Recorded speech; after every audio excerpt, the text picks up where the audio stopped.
That's my question, Ms. Durfee, as a lawyer, and that is, do you think any court would buy the argument that for purposes of subsection D, town is the governing body, but for the purposes of subsection D, the financial town leaving it the governing body? I wouldn't even make that argument. It's in the charter. Well, I think one of the issues is that one section we're talking about requesting, and the other section we're talking about the levy itself. Right. And I think that's the stumbling blocks. Who has the authority? May I? Yes. I'd just like to suggest, I think all of us, including myself, are getting hung up on the legal interpretations of what we believe this says. And I think the intent here was to try to come up with a framework of compromise and said, okay, we disagree on what the state law says, so we're going to come up with this compromise procedure of how the town of Tiverton is going to operate. And that's why it's a resolution. But I think, as I said, even myself too, the minute the first question came to me, I started responding onto what I believe the legal principles were. And so I don't know if you want to go back to try to take that tack of seeing if there is some mutual ground, notwithstanding what we all believe the statute actually does say, but something that would fit with your philosophical views of where the power should lie, but provide some sort of compromise of some supermajority protection for some sort of tax increase levy as just a way to get through this year. Hey, sir, good evening. Tom Parker is my name. I live in Tiverton. I just want to bring to the council's attention the letter from the State of Rhode Island Department of Revenue dated May the 1st, 2008, which Mr. Gonzalo had gone forward and had requested permission to exceed the property cap, and he gave a number.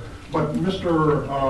Peter Schaefer, who is the chief of the Department of Revenue, sent a letter back and said, among other things, I should note that this excess, I'm quoting now, I should note that this excess levy, as authorized by the Department of Revenue, must be approved by an affirmative vote of at least 4/5 of the full membership of the governing body and a majority of the electors at the financial town meeting. The state told us in 2008, I think we chose not to follow that direction in 2008. Also, I draw your attention to the report on the property cap, fiscal year 2009 from the Department of Municipal Finance, Department of Revenue, dated December the 31st, 2008, where it goes, the division has advised towns that 4/5 council vote is also necessary for the financial town meetings. And it would be the division's recommendation, the language be changed to allow budget boards to meet this test of the 4/5 vote. So they're saying that the town budget committee could be that. But there seems to be no doubt. You suggest that there's ambiguity. I suggest there is no ambiguity. Certainly not on the folks who wrote the statute. Certainly not of the folks at the Department of Revenue who say not only do you have to have a 4/5 vote to exceed the levy, but you also have to have a 4/5 vote and. There's no doubt, no ambiguity about the and. They say and the majority of the electors. So when you say, I'm frankly confused why we're having this discussion. You may not agree with the law. You may not like the law. In fact, I had the president of the school committee tell me the same thing the other night. You may not like the law. You may disagree with the law. You may think the law is bad. But the law is the law. The law says a 4/5 vote and a majority at the financial committee. Thank you very much. Mr. Parker, can I just respond to that? That letter has been quoted was a standard phrase. Subsequently, when Peter Schaefer did in this policy, okay, if anything hiccups, then I don't know legally if the policy is null and void or not, but then I bring back to the main point that if there's any hiccup in this process, we go back to Solicitor Teitz's interpretation that only the FTM majority is needed, because that is his written interpretation. So I think that we need to be very careful when this policy is drafted, because if there's any glitches, or for some reason somebody drops the ball or doesn't play ball in the different steps, we're going back to an opinion where this is the Wild West and there is no tax cap in Tiverton, because that's how the solicitor interprets the word also. I'm not so sure that the statute, you know, can be avoided. If in that current year, it's a 4.5% cap by state statute. If you did not get the permission or, you know, to exceed that, then I'm taking it that we are stuck with a financial town meeting that cannot exceed 4.5% increase in the levy.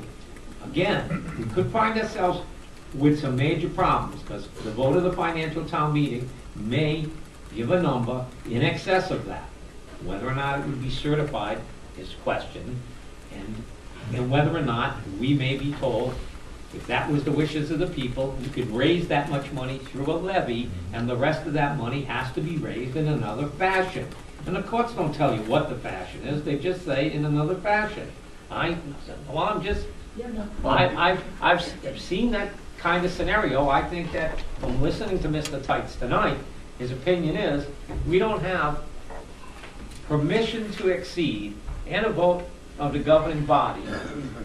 We can't exceed a levy which is going to increase more than 4.5%. Okay. A levy. Okay, That's so, okay, I understand that. So I'd like to pose a question, a simple question then. If indeed, this year or any year, for whatever reason, we don't have the approval, and a rogue citizen stands up and goes from 4.5% to 10%, I want to know, on the record, what Mr. Tights' opinion is of that. Is that an allowed situation where the will of the FTM, the 151 voters, wanted 10%, Mr. Tights? 301. 301. No, 301 have to be present. Yeah. Half that many can vote to do something. So 151 voters vote to exceed the cap. We were at a 3% year. Everyone was happy, and all of a sudden we're at 10%. Will the solicitor rule at the meeting to say, no, that levy's got to be the posted cap number, or is it going to be the will of the people and, you know, we can go over? Because that's my whole problem with this, every time I see a construct of this policy, or everything I hear about this policy, there's always a statement number 3 or 4 which undoes it all, so that it goes back to the statute which Mr. Tice has claimed is not clear. And as long as we keep going back to an unclear statute and the FTM rules the day, then the taxpayers have lost a safeguard, and that's my concern. One other point to Mrs.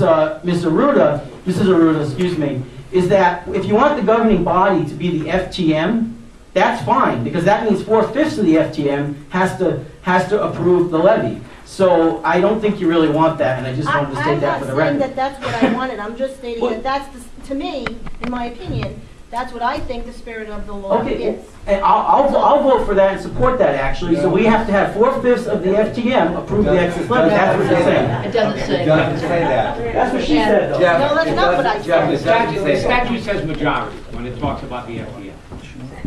I think that's... You know, I'm wondering that he if asked the we question. can, whether, see if we have, I have a couple more people want to speak. I'm going to allow them to speak because we've allowed a few other people. Thank you. My name is Paul Hill. I live in Tiverton at 25 Cutter Lane. Mr. President and members of the council, I've listened to this attentively. Very good points. The point about the interpretation of Section E here, I think, is an issue of who is the governing body. Let's assume, for the sake of argument, the governing body is the town council. I would think that would be correct. And the 4/5 vote of an excess levy is required. And in addition, what also means in addition under the dictionary definitions, plain and ordinary meaning of the word. And that's standard interpretation by the courts. So we have a 4/5 vote, and also, in addition, approval of the excess levy by the town voters, the electors. If the electors do not approve it, assuming the 4/5 passes, what are we going to have this next year? In 2008, that happened. What happened after that was there was another vote on the same town meeting, even though it was recessed 1 week. What is the procedure this year? Is that going to happen again? That's where we had a big problem.